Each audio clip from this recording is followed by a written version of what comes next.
Bismillah. Assalamualaikum warahmatullahi wabarakatuh. Alhamdulillahi wa kafa wassalatu wassalamu ala nabiyil mustafa wa ala alihi wa sahbihi an sidqi wal wafa wa ba'd. Faqad qala Allah ta'ala fi kitabihil karim, a'udzu billahi minasy syaithanir rajim. Bismillahirrahmanirrahim. Wasari'u ila maghfiratin min rabbikum wa jannatin arduha as-samawati wal ard u'iddat lil muttaqin. Shadaqallahul azim. Allahumma arhamna bil Qur'an. Bapak Ibu yang saya muliakan, alhamdulillah bersyukur pada Allah Subhanahu wa taala, kita sudah melewati bulan Ramadan, syahrun mubarakun, dan kita masuki bulan Syawal. Syawal artinya meningkat. Mudah-mudahan, kira-kira apa yang meningkat di bulan Syawal ini? Amal ya? Apa iya? Selama Ramadan tiap hari kita tarawih. Apakah sekarang tiap hari qiyamul lail? Alhamdulillah. Setiap hari kita sedekah siang dan malam. Apakah sekarang tiap hari sedekah siang malam? Insyaallah juga ya. Kalau selama Ramadan kita membaca Al-Quran sampai khotam, kadang-kadang 2 kali dalam 1 bulan. Sekarang sudah berapa khotam? Sudah berapa kali? Nah, apa yang meningkat? Susah ya, tinggal kita sendiri yang menilai. Tapi pada umumnya ada yang meningkat, Pak. Saya yakin ini ya, yaitu berat badan. Karena di bulan Syawal, di awal bulan Syawal, habis sholat Idul Fitri, langsung itu ketupat sayur, ketupat ayam, opor ayam dan lain-lain ya. Diikuti dengan kue-kue lebaran, nastar, minuman yang manis-manis, sirup, dan akhirnya berhasil meningkat di bulan Syawal, yaitu berat badan. Nah, sebenarnya nama bulan dalam Islam itu sekaligus motivasi agar kita meningkatkan ketaatan kepada Allah Subhanahu wa taala, sekaligus meningkatkan, kayaknya nggak usah pakai ini ya. Enakan begini apa begini? Tes. Halo halo. Tes. Halo halo. Mana? Enak ini? Oh ya udah. Jadi tujuannya agar meningkat amal soleh dan kualitas akidah dan keimanan kita. Dan sekaligus kita memplanning untuk meningkatkan kembali aktivitas kita yang sudah kita kerjakan dan kita tambah dengan aktivitas yang baru. Nah, ini makna bulan Syawal setelah Ramadan. Kita mengatakan kita rindu dengan Ramadan. Kalau memang rindu, maka apa saja yang sudah kita kerjakan di bulan Ramadan tetap kita kerjakan di bulan Syawal. Jadi walaupun Ramadan meninggalkan kita, tetapi kita jangan meninggalkan amal soleh, jangan meninggalkan ketaatan, jangan meninggalkan ukhuwah. Ya, apalagi Syawal ini identik dengan bulan silaturahim, bulan saling mengunjungi, bulan saling memberi, berbagi. Nah, ini stressingnya lebih ke hablum minan nas, ya silakan. Barulah nanti di bulan Zulqa'dah, lanjut bulan Zulhijjah, kita sama-sama memplanning ibadah penting lainnya, yaitu ibadah haji bagi yang sudah dapat jadwal dan ibadah kurban bagi yang sudah berhaji. Nah, jadi ini adalah simbol di mana bulan Ramadan kita disuruh lapar dan haus agar kita merasakan betapa pedihnya kelaparan dan kehausan, sehingga kita muncul sensitivitas untuk membantu orang-orang yang selalu kelaparan. Nanti di bulan Zulhijjah ada kurban, memotong hewan kurban, berbagi daging, itu simbol mengajak orang-orang yang susah makan daging, yang kesulitan, agar merasakan nikmatnya makan enak. Tapi ini simbol sekali setahun yang mestinya kita saling terus berbagi setiap bulan, setiap hari bahkan. Ya, nah ini ajaran Islam. Kita disuruh taat tidak hanya terkait hablum minallah, tetapi juga terkait hablum minan nas. Nah, ini penting sekali dalam Islam itu. Bulan-bulan Islam itu ada maksudnya, ada sifat khususnya. Kalau Zulqa'dah, Zul memiliki qa'dah, kedudukan, memiliki kedudukan yang tinggi. Zulhijjah adalah milik jemaah haji. Ibadah penting haji, ibadah penting kurban, umrah dan lain-lain. Nanti di bulan Muharram diharamkan, kalau di zaman Nabi itu diharamkan berperang, membunuh hewan. Ada bulan haram namanya Zulqa'dah, Zulhijjah, Muharram dan Rajab. Dan semuanya beda dengan tahun Masehi, bulan-bulannya itu tidak ada nuansa yang seperti Islam. Ya, kalau di bulan Masehi mulai dari Januari nama dewa, dewa Janus, Februari nama dewa, dewa Cupid dengan ibunya Pebrata, dewa Pebruata apa? Yang saling mengasihi, saling berzina. Nanti muncul anaknya namanya dewa Cupid. Nah, terus nama-nama Julius Kaisar bulan Juli. Nah, kita umat Islam kalau bisa nama-nama kita nggak usahlah didasari dari nama bulan-bulan Masehi, karena bulan Masehi itu identik dengan Yunani, Pak. Yunani, Romawi kuno, kemudian Katolik kuno. Nah, itu nama-namanya itu dari nama dewa. Kalau Islam, setiap nama bulan ada maksud, ada sifat. Ya, bolehlah. Siapa namanya? Pak Syawal. Oh, berarti Bapak ini harus meningkat terus. Apa yang meningkat? Akidahnya itu yang paling penting. Ekonominya, itu meningkat terus. Ketaatannya, kesolehannya, kepribadiannya, karakternya.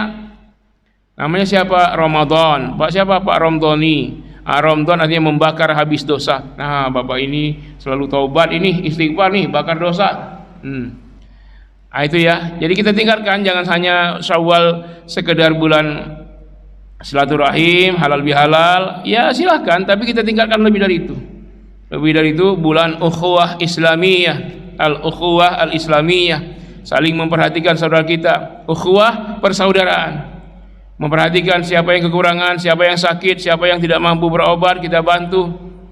Nah, ini Syawal itu tidak hanya salam-salaman, halal bihalal. Iya, antum sudah halal bihalal, salam-salaman. Mungkin ada sekarang yang masih ditagih-tagih kontrakannya. Itu bulan Syawal itu ukhuwah Islamiyah tuh, bantu bayarin kontrakannya.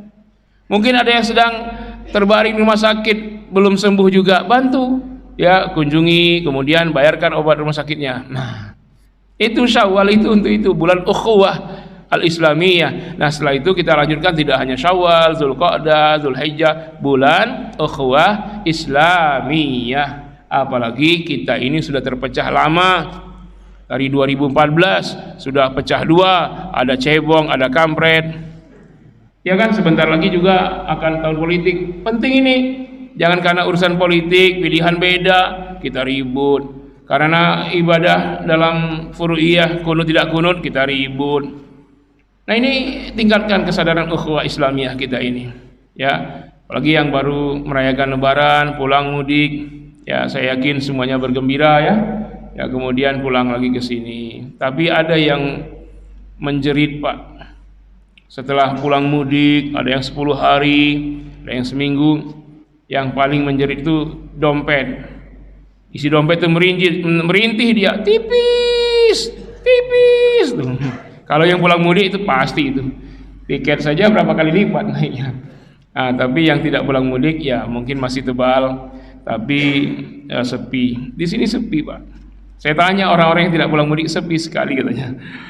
Oke lah, kita teruskan dan kita mulai ini pengajian perdana saya setelah Ramadan. Lanjut dengan pembagian waris yang ditentukan Al-Quran, baik untuk asabah maupun untuk zawil furud.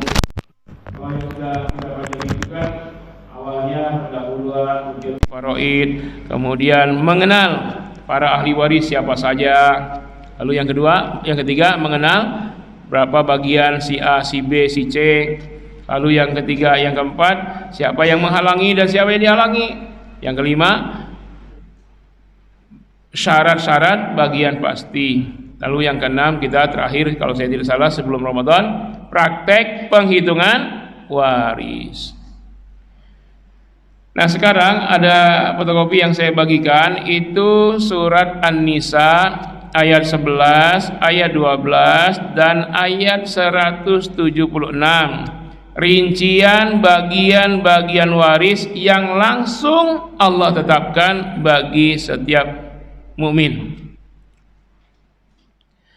Ayat 11 terkait pembagian waris dengan sebab hubungan darah keturunan atau nasab. Kakek, ayah, anak. kakek nenek, ayah ibu, anak-anak, cucu-cucu, cicit-cicit, itu terkait nasab, saudara. Ayat 12 pembagian waris terkait hubungan perkawinan, suami, istri, anak bawaan. Ya, suami kalau istri meninggal punya anak berapa suami? Kalau tidak punya anak berapa suami? Suami meninggal berapa bagian istri? Kalau suami punya anak berapa dapat istri kalau suami yang meninggal tak punya anak? Lalu terkait dengan anak bawaan ketika menikah, si janda bawa anak, bagaimana dengan anak setelah pernikahan? Itu ada aturannya. Lalu ayat 176 itu pembagian waris berdasarkan kalalah, yaitu ahli waris yang tidak ada asal usulnya, maksudnya tidak ada ke atas, tidak ada ayah ibu, kakek nenek, poyang, nggak ada. Lalu tidak ada keturunan, tidak ada furu', anak laki perempuan, cucu laki cucu perempuan, nggak ada cicit laki perempuan, nggak ada anak cicit, cucu cicit, cicit cicit, nggak ada.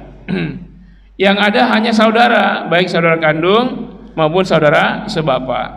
Nah, ini tiga ini tidak bisa kita bahas sekaligus tiga-tiganya. Maka yang pertama ini kita bahas dulu ayat 11.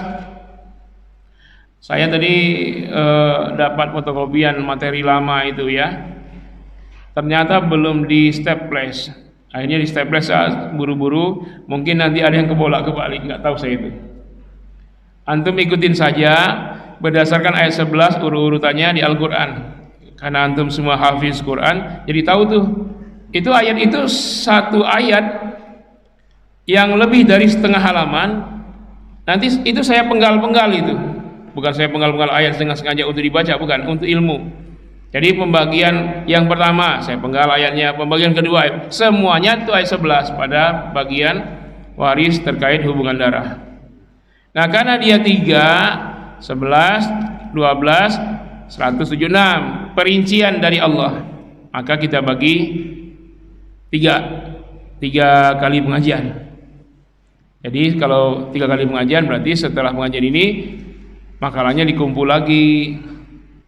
Bukan makalah ya, tulisan itu dikumpul lagi. Nanti bulan depan dibagi lagi, bulan depan terakhir dibagi baru bawa pulang. Nah itu. Karena kalau nggak dikumpul lagi biasanya bulan depan nggak bawa lagi pas pengajian, ya kan? Kecuali antum ingat terusan. Oke, pertama kita mulai dari mendapat waris sebab hubungan darah. Di sini Allah sebutkan ya, a'udzubillahi minasyaitonirrajim, yusikumullahu fi auladikum lidzakari mislu hadzil unsayain. Allah telah berwasiat kepada kalian fi auladikum, untuk anak-anak kalian, baik anak laki anak perempuan, untuk cucu kalian. Jadi aulad di situ bisa anak, cucu, cicit, anak cicit, cucu cicit, cicit, itu auladikum.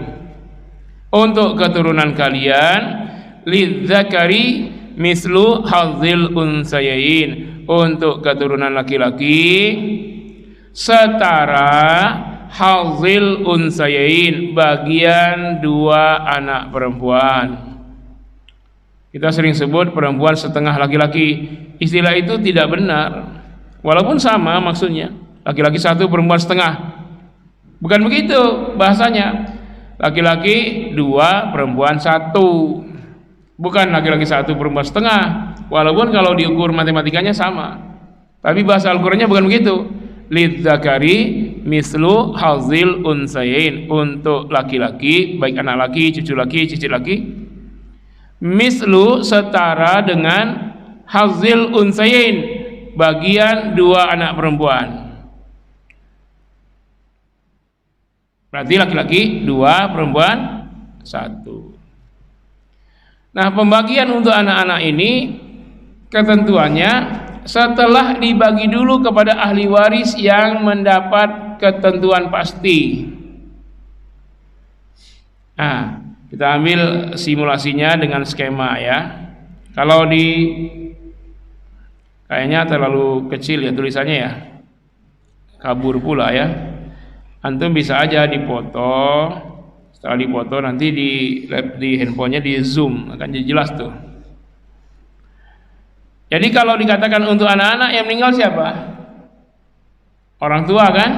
Bisa ayah, bisa ibu. Maka almarhum yang meninggal bisa almarhum, bisa almarhumah. Baik almarhum ini ayah, almarhumah ibu. Nah, seandainya yang meninggal ayah di sini coba. Ahli waris anak laki-laki, anak perempuan. Berarti di sini siapa? Yang tanda tanya ini siapa? Istri, ya. Is one, is two, istri. Jadi caranya bagaimana? Dilacak lagi, ayah yang meninggal ini punya orang tua nggak? Masih hidup nggak orang tuanya? Kalau masih hidup, dia masuk skema berikutnya, ayah, ibu. Kalau dia sudah tidak ada ayah ibu, si ayah yang meninggal ini, wah berarti dia yatim piatu itu. Punya istri, maka skema ini istri. Nah, yang punya bagian istri, anak tidak punya bagian.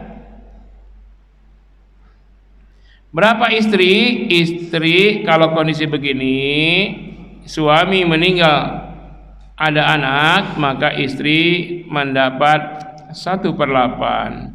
Ketentuan istri mendapat 1/8 itu di ayat 12. Pastinya belum dijelaskan nih, tapi kita ingin jelaskan maksud asoba di sini ya. Nah, kalau sudah diambil istri 1/8, berapa sisanya? 7/8. Maka sisa yang 7/8 itulah dibagi untuk anak-anak. Jadi jangan kasih anak-anak dulu, kasih istri dulu. Nah, dari 7/8, anak laki-laki 2 bagian, anak perempuan 1 bagian. Jadi kalau misalnya ini ada 1 anak laki, 1 anak perempuan, berarti laki-laki bagiannya 2, 1 kali 2, 2. Perempuan baginya 1, anak perempuan 1, 1 kali 1, 1. 2 tambah 1, 3. Nah, itu penyebut. Anak laki-laki 2/3 dari 7/8, anak perempuan 1/3 dari 7/8. Paham? Coba kalau saya tambah di sini anak lakinya 2, anak perempuannya 2. Coba berapa penyebutnya? Ayo. Anak laki-laki 2, anak perempuan 2. Berapa penyebutnya? 6. Dari mana 6? Dari sini. Anak laki ini 2 anak laki, 2 anak perempuan. Yang 2 kali 2 berapa? 4. 2 anak perempuan, 2 kali 1 berapa? 2. 4 tambah 2, 6. Berarti anak laki-laki 2/6, anak perempuan 1/6 dari 7/8. Susah atau gampang? Pelajaran SD kelas 3. Sekarang coba kalau anak laki-lakinya 3, anak perempuannya 4, berapa penyebutnya?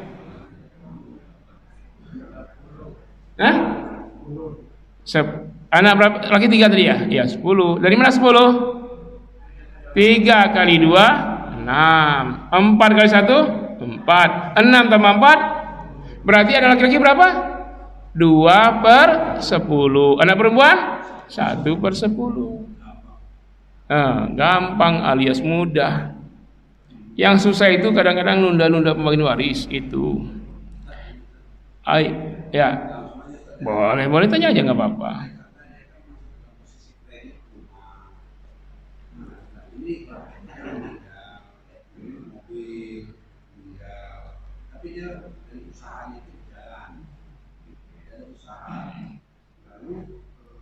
Kan di dalamnya tadi harus dilunasi utang-utangnya.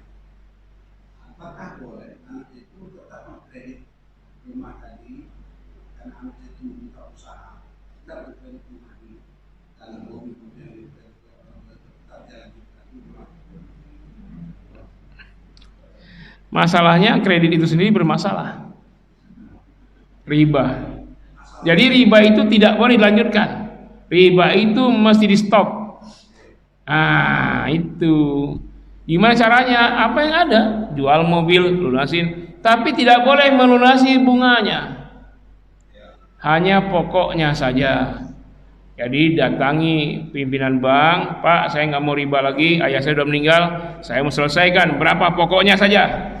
Bunganya nggak mau bayar. Kenapa? Menantang ayat Allah. Wah, Anda ini Bapak mau masuk neraka. Sekecil-kecilnya dosa riba, Pak. Berapa? Hah? Bukan. Ya itu masuk kategori juga. Ini terlanjur ditanya, saya harus jawab ya. Mohon maaf nih kalau tersungging nih, jangan tersungging ya. Ar-riba salasatu wa sab'una huban. Aisaruha ayyankihar rajulu ummahu.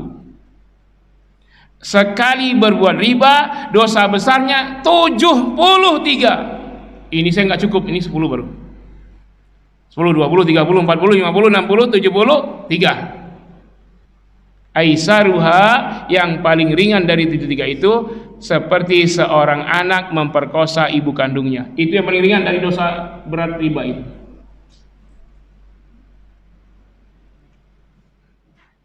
Bagaimana kita setiap hari memperkosa ibu kandung? Itu yang ringannya. Masih ada 72 dosa riba itu lebih berat dari itu.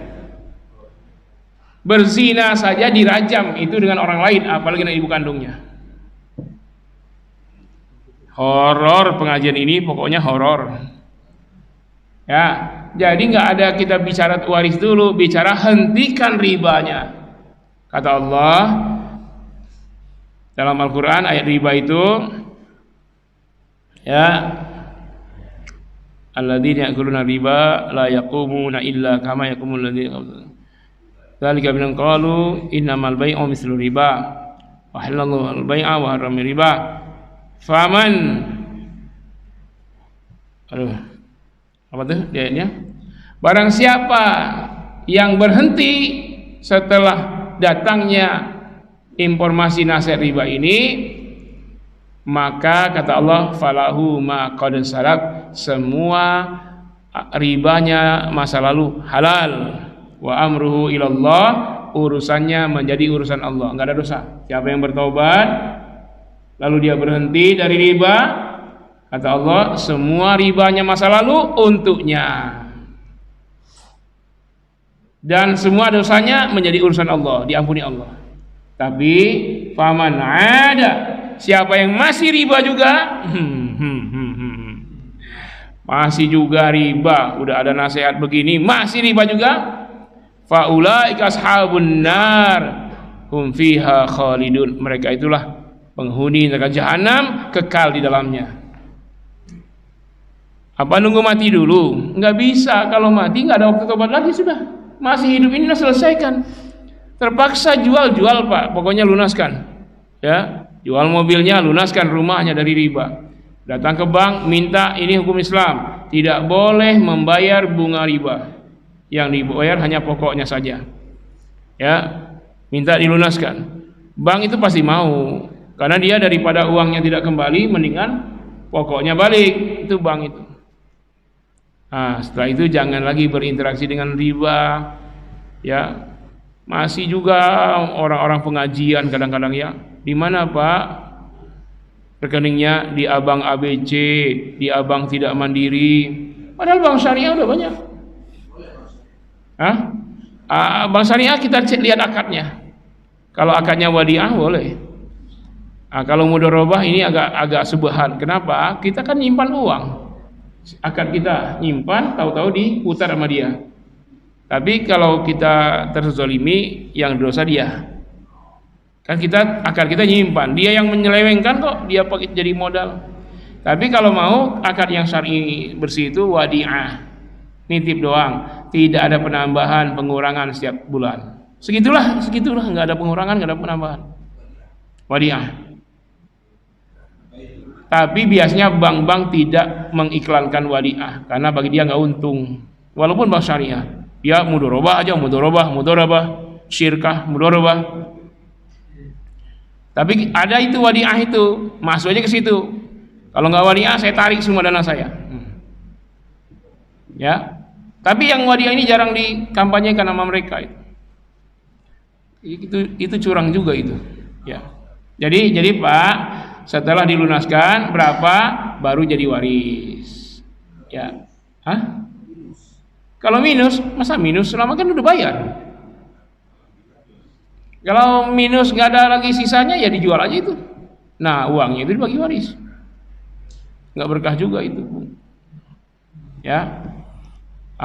Kalau utangnya bukan utang riba, misalnya orang tua hutang meninggal, maka untuk melunasi hutang orang tua, pertama dari harta warisnya itu. Kalau sudah dilunasi hutang, tunaikan wasiatnya jika ada. Selesai semua hutangnya, wasiatnya baru waris dibagi. Jangan bagi waris dulu. Syaratnya mim ba'di wasiyati yusi biha au dain. Dibagi waris setelah diselesaikan hutang piutangnya, setelah wasiat ditunaikan. Hutang itu banyak. Ada hutang kepada Allah, ada hutang kepada manusia. Apa hutang kepada Allah? Yaitu nazar, zakat, haji. Yang belum hajikan tuh orang tua yang meninggal dengan hartanya itu. Hutang kepada manusia, hutang pinjam meminjam, hutang jual beli yang belum lunas, hutang piutang. Nah, itu kepada manusia. Lunas semua itu, ada nggak wasiat? Selesaikan, saldonya baru itu jadi waris. Ya, ini saya terpaksa sampaikan karena ditanya terus. Ini kayaknya berapa tahun lalu ditanya juga itu masalah riba itu. Tapi ditanya doang, didengar doang, nggak diamalkan gimana sih?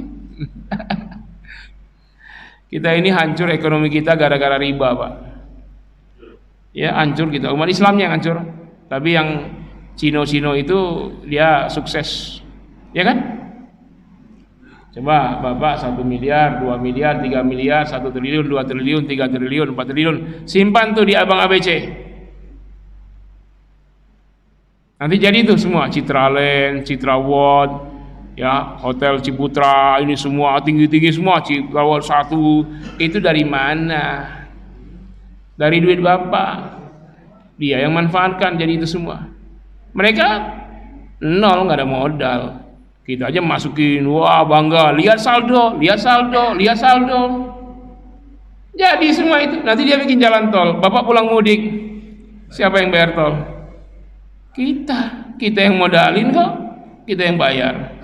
Nanti dia bikin perumahan, kita pula yang beli rumahnya. Nyicil riba pula, itu uang kita dia bikin perumahan itu. Coba itu, ya kan? Apa contoh yang perumahan-perumahan misalnya? Perusahaan-perusahaan lah, saya nggak sebut lah, misalnya Sinarmas, saya sebut pula. Misalnya ya, mereka bikin perumahan di BSD, ada lagi apa namanya? Itu kan dari uang kita yang kita taruh di situ. Kan rugi kita, mereka yang untung, kita rugi. Kalau Bapak betul kita ini lebih berpikir mendalam, kita modalin tentu kita tidak perlu bayar, kita dapat bagi hasil mestinya, kan uang kita. Ini kadang-kadang bangganya luar biasa. Ada orang miskin, Ustadz bantulah kami ini, anak yatim kami. Ya, kami bantu. Kita bantulah pondok-pondok yang lebih parah dari kita itu. Minta nomor rekeningnya, BCA. Ya, gimana? Ada juga warga, Pak, makannya susah, berasnya susah. Ya, saya tidak bisa lagi pulang karena ongkos nggak ada, ini nggak ada. Tapi dari kampung ke sini harus ke sini karena harus kerja. Ya udah saya bantu ongkosnya mudik. Mana Pak minta rekening biar saya? BCA. Gimana ini? Ada orang yang sakit lama-lama, ya tukang asongan jual buah-buah yang gitu. Ada kacang, ada apa itu, tahu-tahu. Sakit dia nggak bisa dagang. Perlu modal, nggak banyak modalnya, 125.000 modalnya. Oke, saya nggak bisa ke sana, tolong minta rekening. BCA, ya. Dari yang paling sengsara sampai yang paling kaya BCA semua. Makanya ngumpul dana kita ke dia semua. Makanya dia yang kaya raya. Nanti dia yang tentukan siapa presiden. Ya kan? Siapa yang tentukan presiden, Pak? Bukan suara terbanyak, yang paling punya uang, oligarki. Dari mana dia kaya? Dari uang kita. Kalau ke sana Bapak bisa nggak minjam sekarang 1 triliun? Nggak bisa, karena mata bapak kurang sipit. Nah itu faktanya. Kalau memang bisa coba aja atas nama DKM mau minjam sana, bisa nggak? Apalagi ustadz datang minjam, nggak akan dikasih ustadz. Boro-boro bayar ustadz katanya, minta kemana-mana, minta dana wakaf.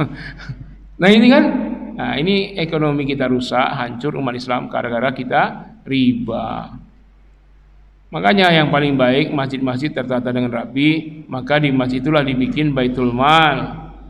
Baitul mal di situ ada perekonomian, ada tentang wakaf, zakat, infak, ada bagiannya. Nanti untuk perputaran ekonomi ada semacam bank juga. Ya sehingga nanti siapa yang butuh untuk beli rumah ya di masjid itulah. Enggak usah pakai bunga-bunga. Dia bayar aja sampai lunas, nanti dia sedekah. Tapi nggak boleh begini Pak, nyicil bulanan.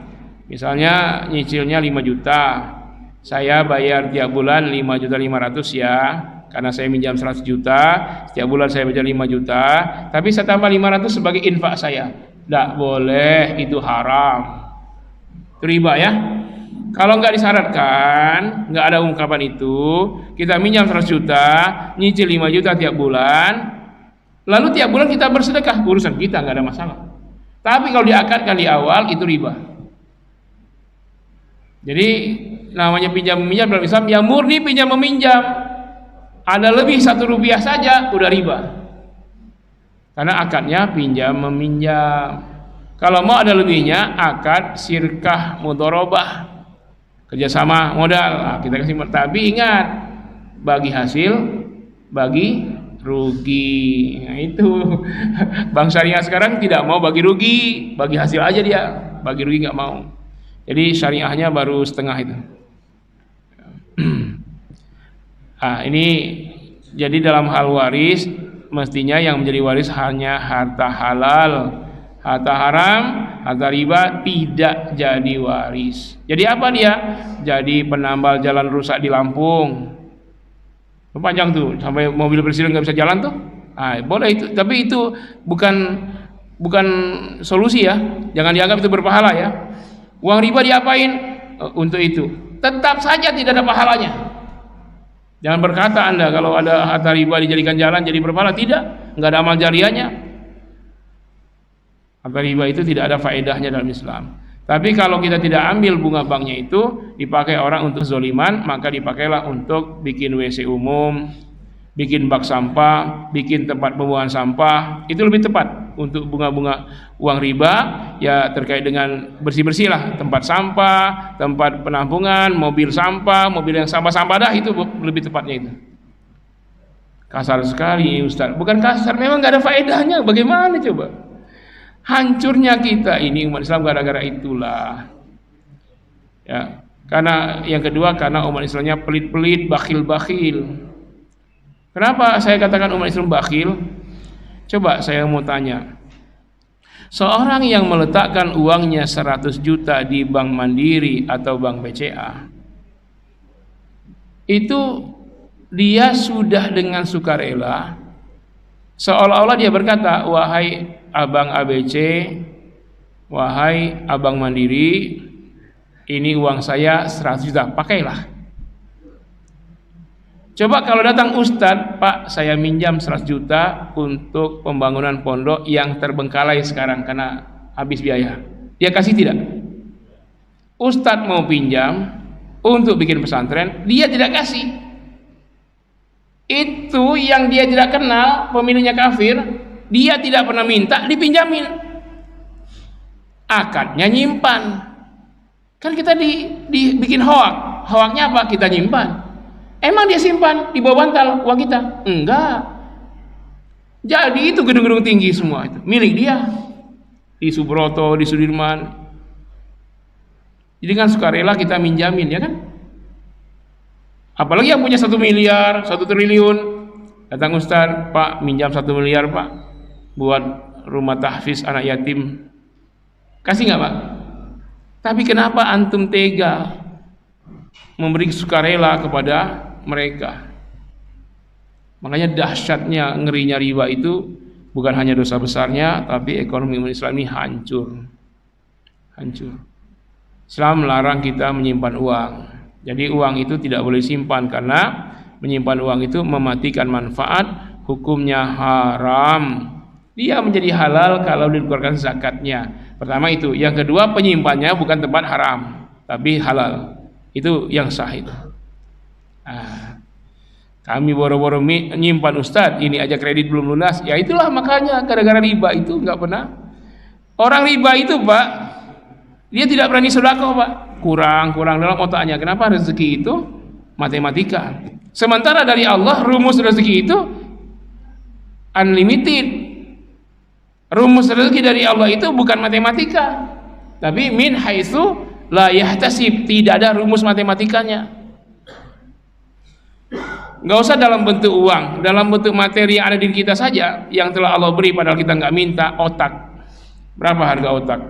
Antum mau jual berapa otak? 10 triliun, ada yang mau jual? Nggak ada yang mau. Kenapa? Untuk apa 10 triliun kalau nggak punya otak? Jantung coba. Nah kalau diukur dengan harta yang telah Allah beri itu ribu-ribu triliun Pak, nggak terhingga itu, nggak pernah kita minta. Kalau kita yakin Allah Maha Pemberi rezeki, keyakinan kita apa? Yang tidak pernah kita minta saja Allah beri, apalagi yang kita minta, karena Allah Maha Pemberi rezeki. Tapi dalam otak orang yang riba nggak masuk logika itu Pak, karena dia ukur rezeki itu dengan angka matematika, dengan rumus kalkulator. Sementara Al-Quran menyebutkan tak ada rumusnya rezeki Allah itu min haitsu la yahtasib. Ya, nah ini bicara apa kita ini? Waris atau riba ini? Ya, jadi kalau pertanyaan begitu, selesaikan ribanya, maka harta halal itulah yang menjadi waris. Tidak boleh kita mewarisan kepada generasi kita harta haram. Nah, saya ada saham di pabrik bir itu 6%. Sekarang jadi warisan untuk kamu kalau saya mati. Itu nggak boleh. Pabrik bir, minuman keras, nggak boleh Pak. Jadi yang haram-haram tidak boleh diwariskan. Kadang-kadang lagi hidup agak selektif dia. Nah ini gaji halal nih masuk rumah untuk anak istri. Wah ini yang tidak halal nih, dia bawa pesta-pesta. Ya dia untuk teman-temannya. Ada yang begitu nih manusia-manusia itu kadang-kadang. Yang halal-halal. Tapi pas waris dia tidak seleksi lagi untuk anak istrinya, untuk keturunannya warisan. Yang haram pun dia wariskan. Ya, jadi dalam hukum waris yang haram-haram tidak boleh jadi waris. Lepaskan dulu dari situ ya. Riba-riba lepaskan dulu. Ya. Tapi kadang-kadang belum sempat lepaskan kita udah mati. Aduh, ini problemnya. Ya. Akhirnya belum selesai kita ini akhirnya. Oke lah ya kan ini perdana mungkin ya silakan. Siapa tadi? Siapa? Ya, Pak.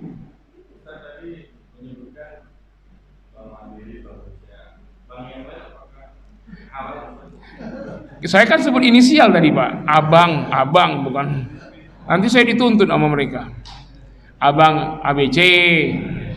Ada semua begitu ya, selain abang ABC, abang tidak mandiri, ada abang-abang yang lain. Nah, adapun bank syariah itu masih bercampur halal haramnya. Kalau antum selektif bisa memilah-memilih, silakan ke bank syariah. Mana yang halal maka transaksilah di situ. Mana yang haram, ya jauhilah. Dari mana tahu halal haram? Dari ngaji. Nah banyak orang Pak di masjid lain nggak di sini. Ketika bicara riba dia keluar pengajian. Lagi mulai pengajian, Ustaz ini bicara riba lagi. Keluar dia Pak. Ada Pak. Ada di daerah Pamulang juga ini. 21 tahun saya ngajar di situ. Nggak pernah masuk dia. Terakhir tahun 2022 baru dia telepon saya nangis-nangis, bertaubat dia. Akhirnya sekarang dia terhindar dari riba. Saya bilang alhamdulillah Pak, 21 tahun Bapak dengar pengajian saya rewel, saya cerewet tentang riba, Bapak anti dengan saya, tapi sekarang menangis-nangis bertaubat. Alhamdulillah Bapak dikasih umur. Coba dalam 1 tahun itu kalau dia meninggal. Dan sekarang dia sudah bertaubat, sekarang taat, dia berhenti dari bank dia. Padahal jabatannya tinggi sekali di bank, keluar dari bank. Saya nggak nyuruh dia keluar Pak. Orang pengajian saya dia keluar terus. Tiap saya pengajian dia keluar terus.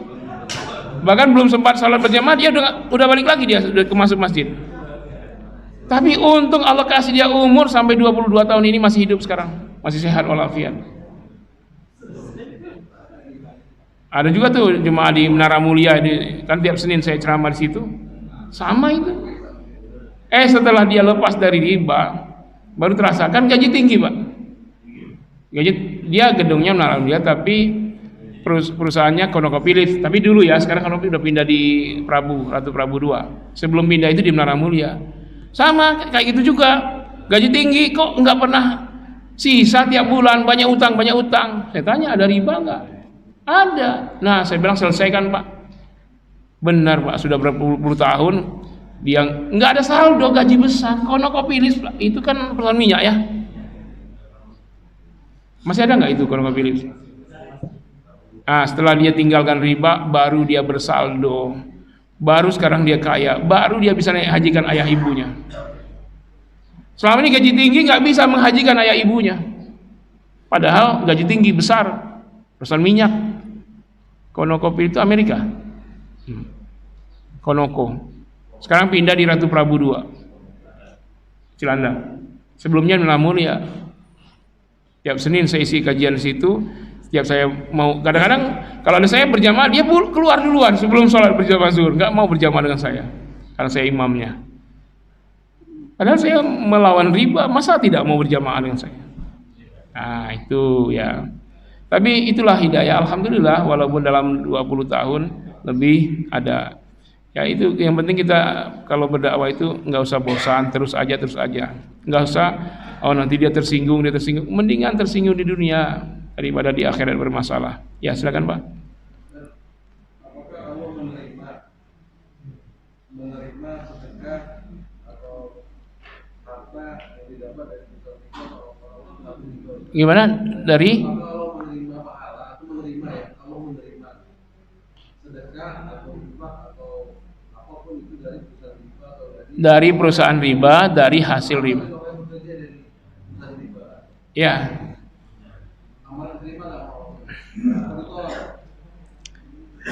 Ini sesungguhnya dari dulu ulama sudah ittifaqul ulama, sebagai ulama tidak ada faedahnya.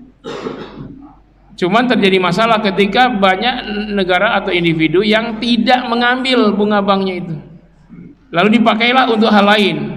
Makanya ada solusi ijtihad ulama yang lain, walaupun harta riba itu tak ada faedah sama sekali bagi orang yang mengeluarkannya, ya. Jadi pakai dalil daripada dipakai oleh mereka untuk hal lain, maka dipakailah itu untuk tidak boleh disumbangkan ke masjid. Bahkan untuk WC dan toilet masjid pun tak boleh. Nah, jadi sarana umum dia bangun tadi jalan yang bolong-bolong itu tak ada pahalanya sama sekali memang. Selokan-selokan, tempat sampah. Jangan antum bawa itu harta kotor ke masjid.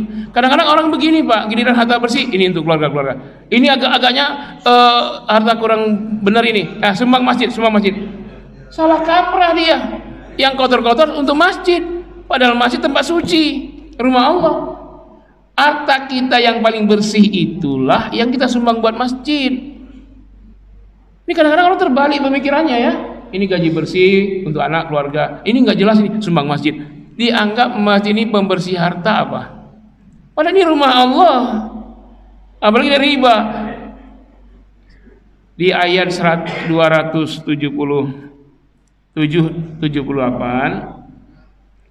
kata Allah, ya ayyuhalladzina amanu taqullaha wa dharu ma baqiya minar riba in kuntum mu'minin fa illam taf'alu fa'dhanu biharbin minallahi wa rasulih.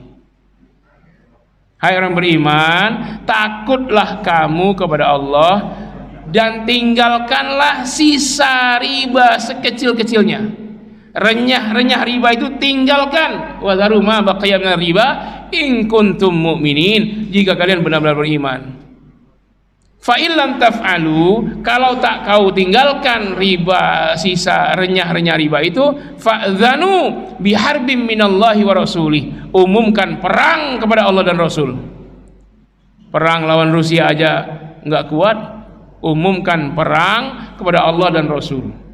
Itu ibarat gorengan, renyah-renyahnya aja Pak, bukan gorengannya.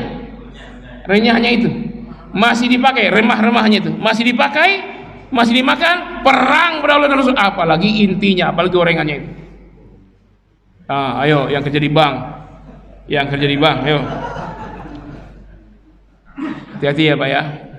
Termasuk kalau antum di situ dapat mobil, mobil kotoran itu, dapat bonus ini, dapat fasilitas, kalau di bandara dapat lounge gratis, di lounge yang tempat istimewa, free semua.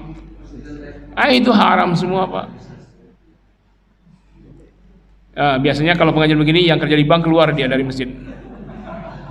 Kalau tidak keluar, telinganya panas, hatinya panas. Ya, Bapak dulu tadi ya, Bapak dari tadi ya. Ini istimewa, ini nggak ada yang keluar, istimewa nih, mantap.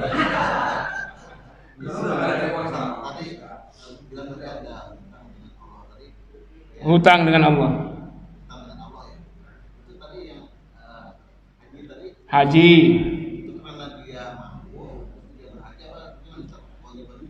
Ya karena dia mampu, lalu dia tidak berhaji. Tapi kalau misalnya dia tinggalkan warisan dan itu melebihi haji, dia harus dihajikan badal. Badal haji. Nazarnya kalau ada, ya Allah saya bernazar kalau saya ini saya akan berinfak kemana? Tunaikan. Haji, nazar, zakat.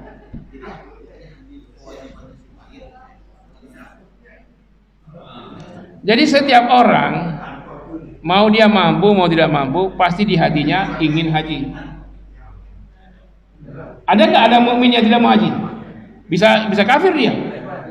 Keinginan kepada Allah itu, saya ingin haji, itu jadi nazar Pak. Maka dia seperti nazar. Nazar itu menjadi hukumnya wajib.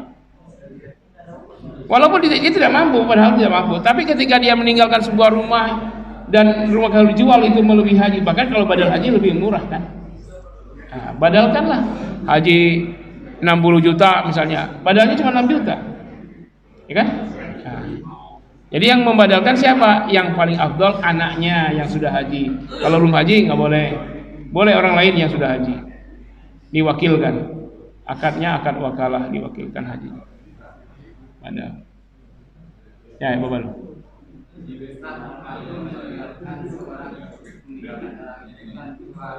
Almarhum ini laki atau perempuan? Ya, laki. Seorang laki-laki meninggal, lalu ahli warisnya?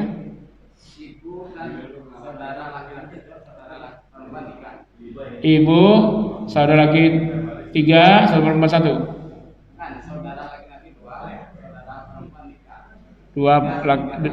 Dua anak ada? Cucu? Ayah udah meninggal? Ibu. Seorang meninggal, ahli warisnya ibu. 2 saudara laki-laki dan 3 saudara perempuan. Kalau untuk ibu ayat 12. Kalau untuk saudara ayat 176. Nah, kita gabung ya. Ibu di ayat 12 di ketentuannya, kalau almarhum punya saudara lebih dari 1, maka ibu mendapat 1/6. Sisanya berapa sisanya? 5/6. Nah, itu habis untuk saudara kandungnya. Saudara kandung laki-laki 2, saudara perempuan 1. Itu sama kayak anak tadi ya. Semuanya asobah. Saudara laki-laki 2, saudara perempuan 1. Jadi 2 laki-laki, 2 kali 2 4, 3 perempuan, 3 kali 1 3. 4 tambah 3 7. Saudara laki-laki mendapat 2/7 dari 5/6. Saudara perempuan mendapat 1/7 dari 5/6. Dah. Jelas ya? Kalau nggak jelas ada rekamannya, bisa di. Saya lihat di video kita ini cuma sedikit yang nontonnya. Bapak nggak nonton apa? Tonton Pak, langsung like, share, subscribe. Nah itu. Masa cuma kita banyak, penontonnya cuma 20. Bapak nonton apa di YouTube sih? Nonton pengajar kita. Saya lihat tuh kenapa sedikit sekali, jemaahnya ratusan begini. Cuma 30, 40 penontonnya. Ya. Nggak punya YouTube, tapi punya Instagram, Facebook. Ya.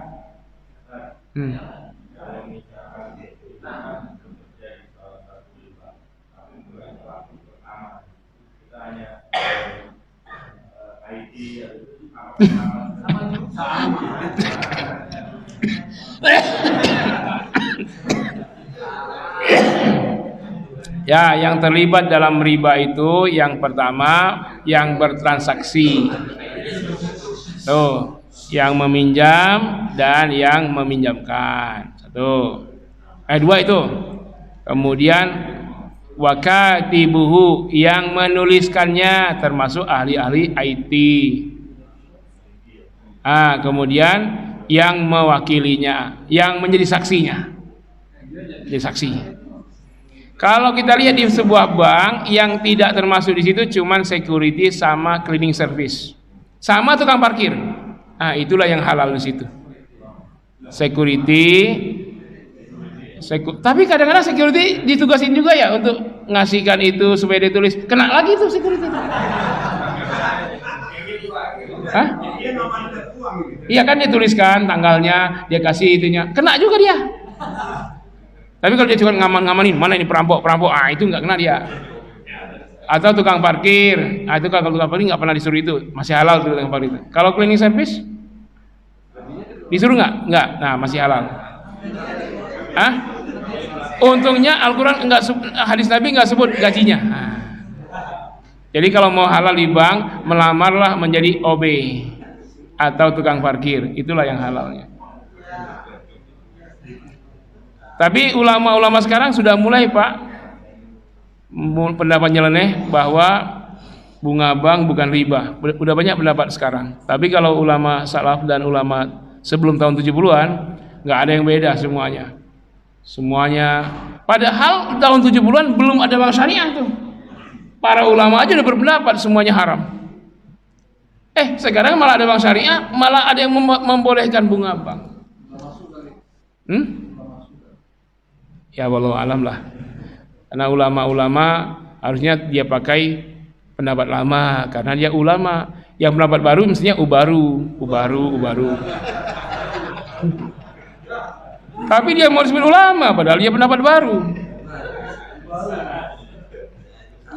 Karena kadang-kadang ustadz-ustadz itu diangkat Pak jadi dewan syariah, jadi penasehat, gajinya komisaris. Nah ini mungkin Bapak tadi ya memang sama kayak saya juga karena saya bukan jadi penasihat bank makanya saya masih berdebat begini. Kalau saya jadi pengawas bank, penasihat bank mungkin lain lagi Pak, tapi saya nggak mau jadi penasihat bank, nggak mau. Ya. Alhamdulillah ya ini perjuangan besar itu ya.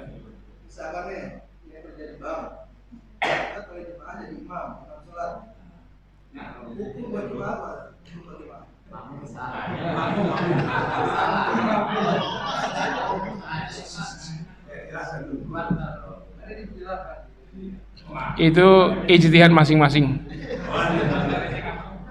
Karena saya mau sampaikan harus ada dalil panjang Pak. Dijelaskannya 3 SKS ini 1 semester.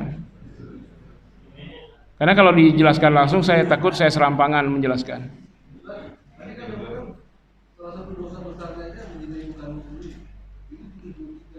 Yang 72-nya lebih parah lagi. Makanya tentukanlah masing-masing.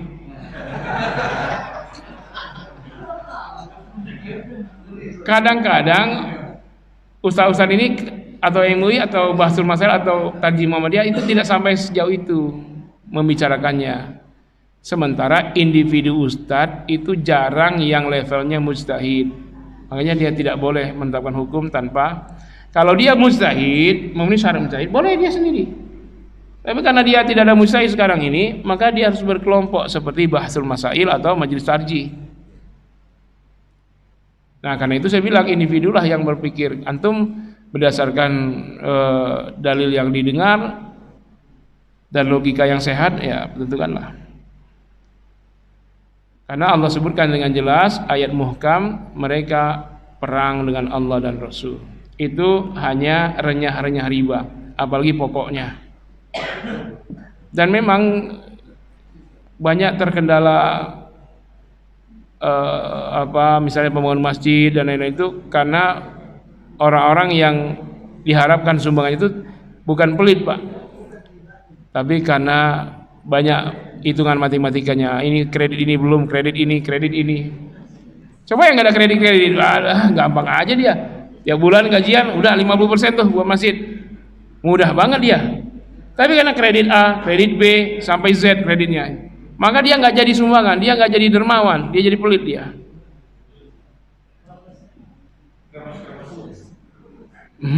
Makanya jauhilah setan kredit ya. Setan kredit tuh Pak, tiap bulan ditagih di sini.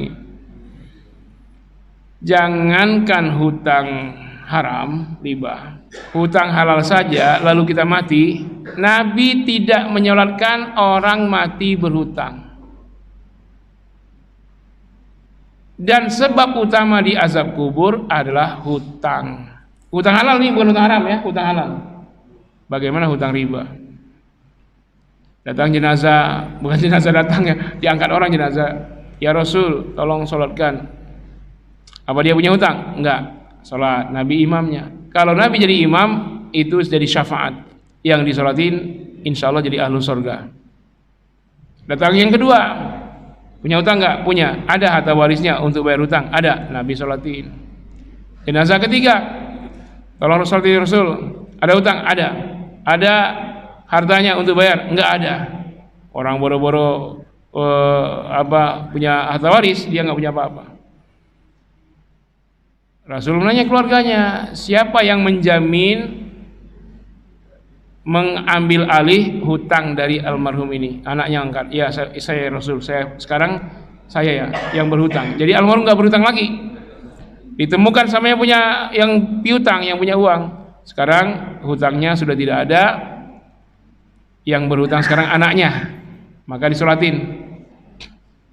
Datang yang keempat, ada hutang? Ada. Ada harta waris untuk berhutang? Enggak ada. Ada anaknya yang menjamin akan membayar hutangnya, menjadi beralih hutangnya? Enggak ada. Kata Nabi, silakan sholatkan oleh kalian. Nabi tidak menyolatkannya. Itu hutang halal. Bagaimana hutang riba? Ya.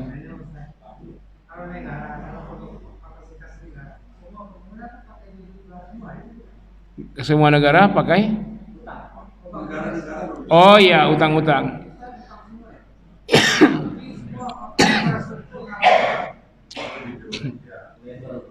Bagaimana gaji PNS dari utang negara? ASN. Jadi makanya perjuangan besar itu adalah secara individu, bahkan secara bernegara, kita perjuangkan sistem Islam. Apa jadinya kalau sistem Islam yang diterapkan Pak? Di zaman Umar bin Khattab sulit mencari orang yang terima zakat. Keliling seantero Madinah, seantero luar Madinah, enggak ketemu. Tiap malam belusukan, enggak ada wartawan. Ketemunya di ujung Madinah sana, ada ibu-ibu, anaknya nangis, lapar, Umi lapar.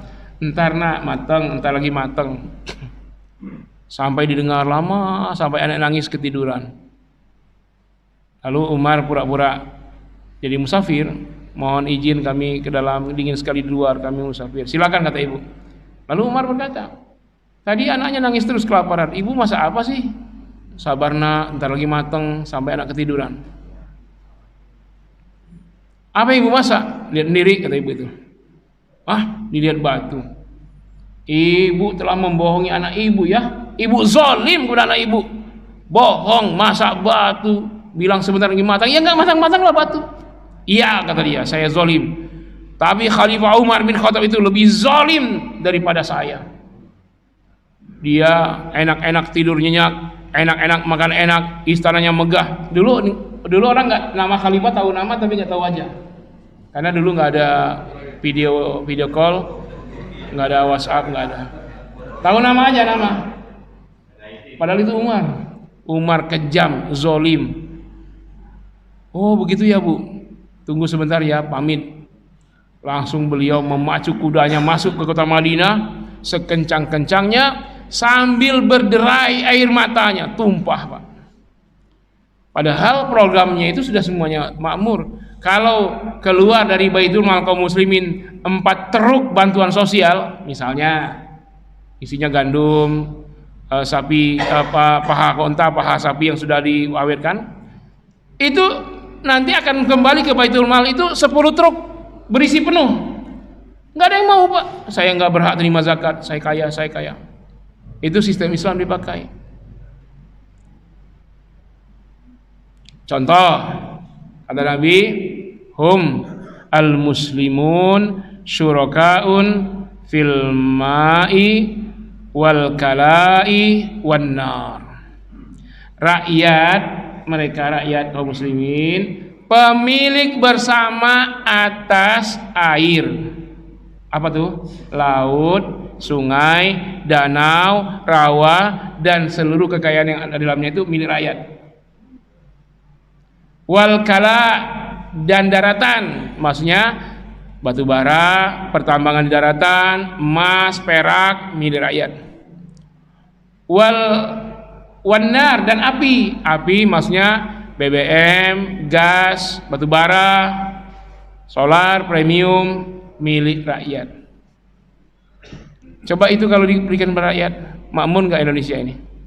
Tapi diberikannya kepada Exxon, ConocoPhillips, Premier Oil, Total, Halliburton kalau yang di luar tuh diberikan ke situ, Pak.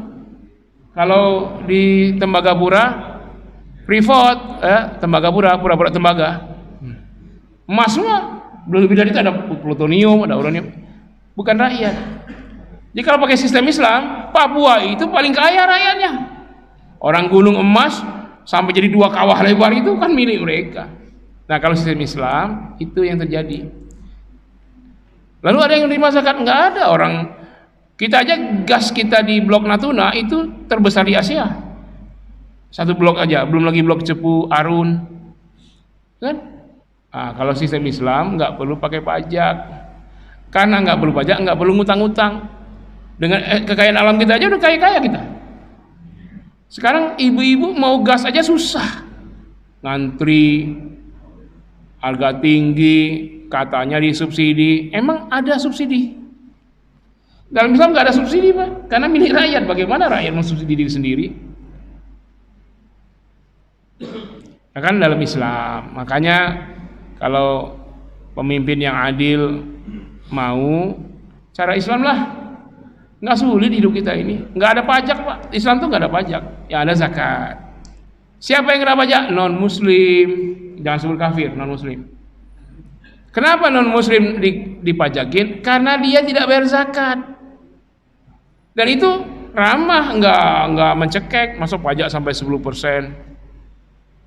Tiap item kena pajak, nggak ditunggu pula. Kalau Islam zakat cuma 2,5%, tidak semua item, nunggu dulu setahun dimiliki. Dan itu kecil sekali. Setahun dimiliki, kalau terpakai hilang zakatnya.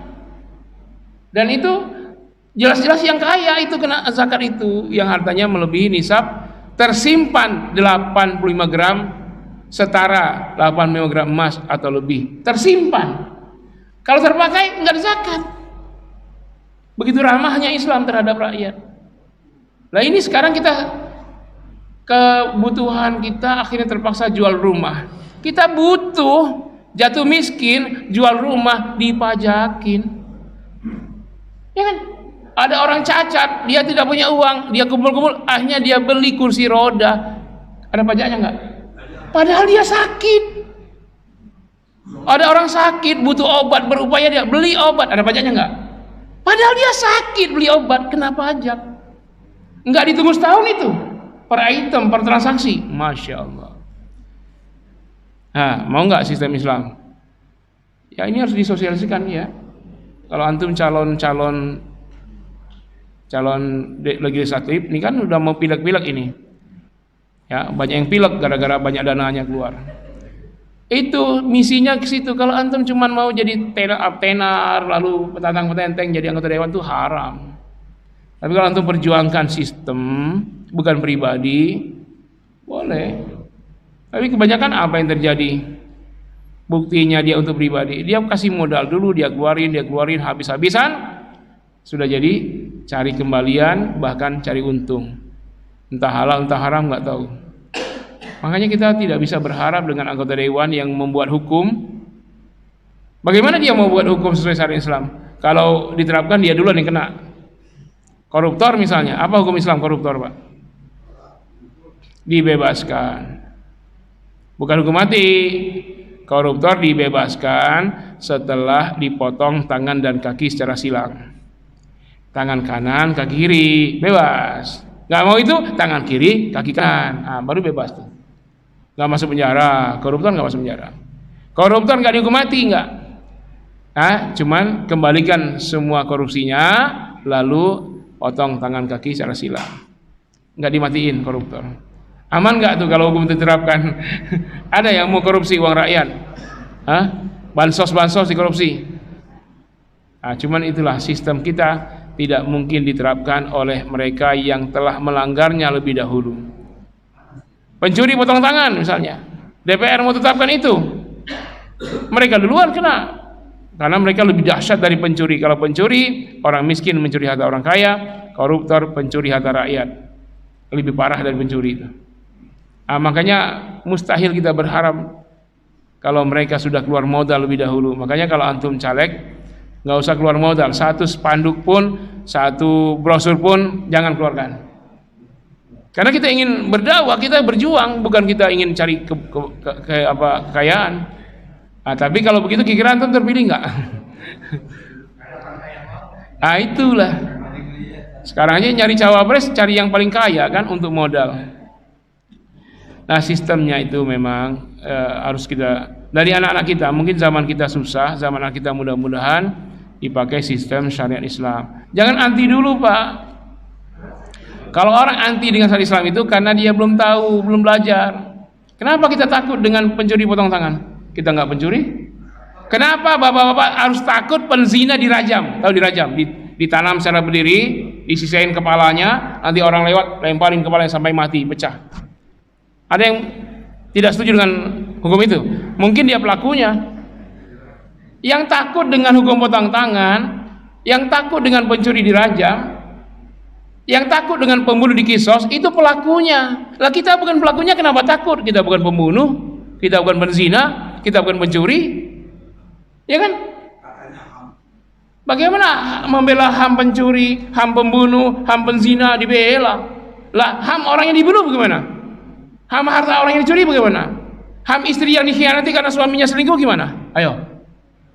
Jadi HAM orang terzolimi itu yang lebih dahulu kita bela, baru kita membela HAM orang yang bermaksiat. Lah ini HAM-nya orang bermaksiat dibela, HAM yang terzolimi tidak. Misalnya pembunuh, suaminya dibunuh, ayahnya dibunuh, kan dizolimi tuh. Pembunuh nggak boleh diapa-apain. Lah bagaimana HAM-nya istri dan anak yang jadi yatim, yang jadi janda? HAM-nya pembunuh dijaga. Adil itu adil. Tapi Islam menetapkan seperti itu, tapi selalu ada jalan keluar. Kadang-kadang orang yang membunuh tidak dikisos, ada solusi lain. 3 semester lagi nih kalau mau dijelaskan hukum kisos, ya waktunya tidak cukup, ya. Jadi ini belum apa-apa ya kita. Mau temanya apa ini? Oke ya, ini pertemuan perdana, jadi temanya luas. Nanti kita mengkerucut di pertemuan berikutnya. Terima kasih Bapak Ibu sekalian, mohon maaf sebesar-besarnya. Semoga Allah SWT memberi kita kekuatan akidah, kekuatan iman, ya, yakin kepada Allah seyakin-yakinnya sebagai pelindung, penolong dunia akhirat, dan jangan takut untuk melaksanakan syariat Allah SWT. Pastilah Allah waliyun, maha penolong, ya, nasirun, maha pemberi pertolongan. Ya, insyaallah Allah selalu menolong kita kalau kita selalu menolong syariatnya. Intan suruh ya ayyuhalladzina amanu intan surullah yansurkum. Kalau kamu tolong syariat Allah, Allah pasti tolong kamu. Mohon maaf yang sebesarnya, terima kasih. Subhanakallahumma bihamdika asyhadu an la ilaha illa anta astaghfiruka wa atubu ilaik. Wassalamu alaikum warahmatullahi wabarakatuh.